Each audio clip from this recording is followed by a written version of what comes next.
দেখবেন আজকে অনেক যারা কাপল ব্লগিং করে নিজের স্ত্রীর চেহারাকে বিক্রি করে মানুষের কাছ থেকে টাকা ইনকাম করে, মানে তার মধ্যে গায়রাতের মাত্রাটা কোন পর্যায়ে, আত্মমর্যাদার লেভেলটা কোন পর্যায়ে, এটা বিভিন্নভাবে তৈরি হয়েছে। তার মধ্যে হয় হারাম ইনকামের কারণে তৈরি হয়েছে, না হয় হারাম ভক্ষণের কারণে তৈরি হয়েছে, না হয় পারিপার্শ্বিক অবস্থার কারণে তৈরি হয়েছে, না হয় বস্তুবাদী চিন্তাধারার কারণে তৈরি হয়েছে, দুনিয়াকে প্রাধান্য দেওয়ার কারণে তৈরি হয়েছে।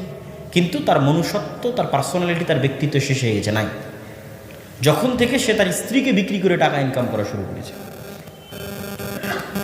তো এই জন্য রাসূলুল্লাহ সাল্লাল্লাহু আলাইহি সাল্লাম বলেছেন সে জান্নাতে যাবে না। যখন মানুষ ওই লেভেলে চলে যায় তখন তার রক্ত আর শুকুরের রক্ত একই রকম হয়ে যায়। আর অতি আত্মমর্যাদা সম্পন্ন মানুষ, অতি আত্মমর্যাদা সম্পন্ন যুবক সমাজের ফিতনাকে দূর করতে পারবে। কিভাবে সমাজের ফিতনাকে দূর করতে পারবে আমি বলি, মেয়েদেরকে পথভ্রষ্ট করা অনেক সহজ, তাদেরকে যে কোনো ফাঁদে ফেলা অনেক সহজ, তাদেরকে পথভ্রষ্ট করা শয়তানের জন্য পুরুষের তুলনায় অনেক অনেক সহজ। এই জন্য যখনই আপনি মেয়েদেরকে স্বাধীন করে দিবেন, আজাদ করে দিবেন, তখন তাদের পথভ্রষ্ট হয়ে যাওয়ার সম্ভাবনা সবচেয়ে বেশি। আপনি তাদেরকে নিয়ন্ত্রণ করতে পারবেন না, কন্ট্রোল করতে পারবেন না।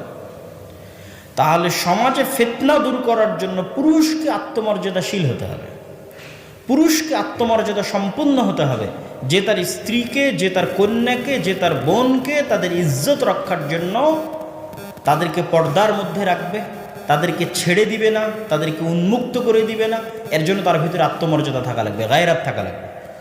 আর পুরুষের মধ্যে যদি আত্মমর্যাদায় গায়রাত না থাকে, 90% নারীর পক্ষে এটি সম্ভব নয় যে সে ফিতনার পরিবেশের মধ্যে উঠা বসা করবে আর নিজেকে সে ঠিক রাখবে, সংশোধিত রাখবে, পবিত্র রাখবে। এটা অনেক কঠিন, পুরুষের চাইতে নারীর জন্য বেশি কঠিন, কেননা তাদের অন্তর নরম, তাদেরকে পথভ্রষ্ট করা শয়তানের জন্য বেশি সহজ। তাহলে সমাজকে ফিতনা থেকে দূরে রাখতে হলে মূল ভূমিকা থাকতে হবে পুরুষের। এই জন্য আল্লাহ নবী বলেছেন, পুরুষ যদি আত্মমর্যাদাহীন হয়ে যায়, শুকুরের মতো হয়ে যায়, তাহলে ওই পুরুষের জান্নাতে যাওয়ার প্রয়োজন নাই। সে তার পরিবারকে নষ্ট করছে, তার স্ত্রী, তার কন্যা, তার মা, তাদেরকে সে নষ্ট করে দিচ্ছে। এবং এটার আরেকটা পরবর্তী ইফেক্ট হচ্ছে, যখনই কোনো পুরুষ আত্মমর্যাদাহীন হয়, গায়রাতবিহীন হয়, এবং তার স্ত্রী এবং তার কন্যা বা তার বোন এই ধরনের খোলামেলা পরিবেশে উঠা বসা করবে, চলাফেরা করবে, এবং অসংখ্য পুরুষের সংস্পর্শে আসবে, এবং পুরো পরিবার থেকে গায়রাত উঠে যাবে, তখন তার পরবর্তী প্রজন্ম তথা এই স্বামী এবং এই স্ত্রীর পরবর্তী প্রজন্ম পুরুষ হিসেবে জন্ম হওয়ার চাইতে ছেলে মানুষ হিসেবে জন্ম নিলেও তার মধ্যে নারীর স্বভাব থাকবে। তখন আপনি আর ওই পুরুষ জন্ম দিতে পারবেন না যে বীর মুজাহিদ হবে, সাহসী হবে, পৃথিবীর সামনে মাথা নত করবে না, তারেক বিন জিয়াদ হবে, খালেদ বিন ওয়ালিদ হবে, ওমর ইবনুল খাত্তাব হবে, জন্ম দিতে পারবেন না। তখন তার পরবর্তী যে প্রজন্ম আসবে, সেই পরবর্তী প্রজন্ম আসবে আরও বেশি পরিমাণে কম্প্রোমাইজিং, আরও বেশি পরিমাণে ছাড় দেওয়া, এবং পৌরুষত্বের তুলনায় তার মধ্যে মেইলি স্বভাব বেশি বিরাজ করবে। তাহলে আপনি যদি পৃথিবীকে বাঁচাতে চান, পুরুষ জন্ম দিতে হবে। সাহসী, আত্মমর্যাদা সম্পন্ন পুরুষ পৃথিবীতে থাকা লাগবে, পরিবারকে রক্ষা করার জন্য, মুসলিম উম্মাহকে রক্ষা করার জন্য, পৃথিবীকে রক্ষা করার জন্য। থাকবে কিভাবে? তাহলে ওই পুরুষের আত্মমর্যাদা, আত্মসম্মান রক্ষা হতে হবে, তার পরিবারের মধ্যে পর্দা, নম্রতা থাকতে হবে। তাহলে তার পরবর্তী প্রজন্ম যে আসবে, সেও আত্মমর্যাদা সম্পন্ন ব্যক্তিত্ববান পুরুষ হিসেবেই জন্ম নেবে। এই জন্য পরিবারের পবিত্রতা এবং লজ্জাস্থানের পবিত্রতার বিকল্প নাই। আল্লাহ সুবহানাহু ওয়া তাআলা আমাদেরকে এবং আমাদের পরবর্তী বংশধরদেরকে আমাদের নিজেদের লজ্জাস্থানের পবিত্রতা এবং আমাদের পরিবারের পবিত্রতা রক্ষা করত, আমাদের নিজেদেরকে পুরুষ হওয়ার এবং আমাদের পরবর্তী প্রজন্ম থেকে আল্লাহ সুবহানাহু ওয়া তাআলা মহাপুরুষ, আলফা মেল, যারা আরও বেশি উঁচু আত্মমর্যাদা সম্পন্ন, উঁচু মানসিকতা সম্পন্ন, উঁচু ব্যক্তিত্ব সম্পন্ন, নেতৃত্বের গুণাবলী সম্পন্ন এই ধরনের পুরুষের আশার তৌফিক দান করেন আল্লাহ আমিন। বক্তব্যের শেষের দিকে আর দুটি টপিক থেকে যাচ্ছে। একটা হচ্ছে পাওয়ার এক্সারসাইজ গণতান্ত্রিক রাজনৈতিক দলগুলোর কারণে, আর 2 নম্বর হচ্ছে নেশাদার দ্রব্য। এই দুটির ক্ষেত্রে মুসলমানদেরকে মনে রাখতে হবে যে মুসলমানেরা সবচেয়ে বেশি প্রোডাক্টিভ হওয়া উচিত। মুসলমানদের সবচেয়ে বেশি উৎপাদন ক্ষমতা সম্পন্ন হওয়া উচিত।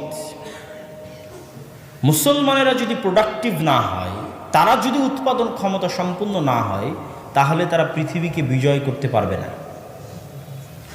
যে আপনার চেয়ে বেশি প্রোডাক্টিভ হবে সেই পৃথিবী শাসন করবে। সেক্ষেত্রে আল্লাহ সুবহানাহু ওয়া তাআলা কে মুমিন কে কাফের তা দেখবেন না। আমেরিকা এবং ইসরায়েল জ্ঞান বিজ্ঞানে আমাদের চেয়ে এগিয়ে, তাই তারা পৃথিবী শাসন করতেছে। আমরা তাদের চেয়ে জ্ঞান বিজ্ঞানে পিছিয়ে, প্রযুক্তিতে পিছিয়ে, পরিশ্রমের চেষ্টায় পিছিয়ে, এই জন্য আমরা পৃথিবী শাসন করতে পারতেছি না।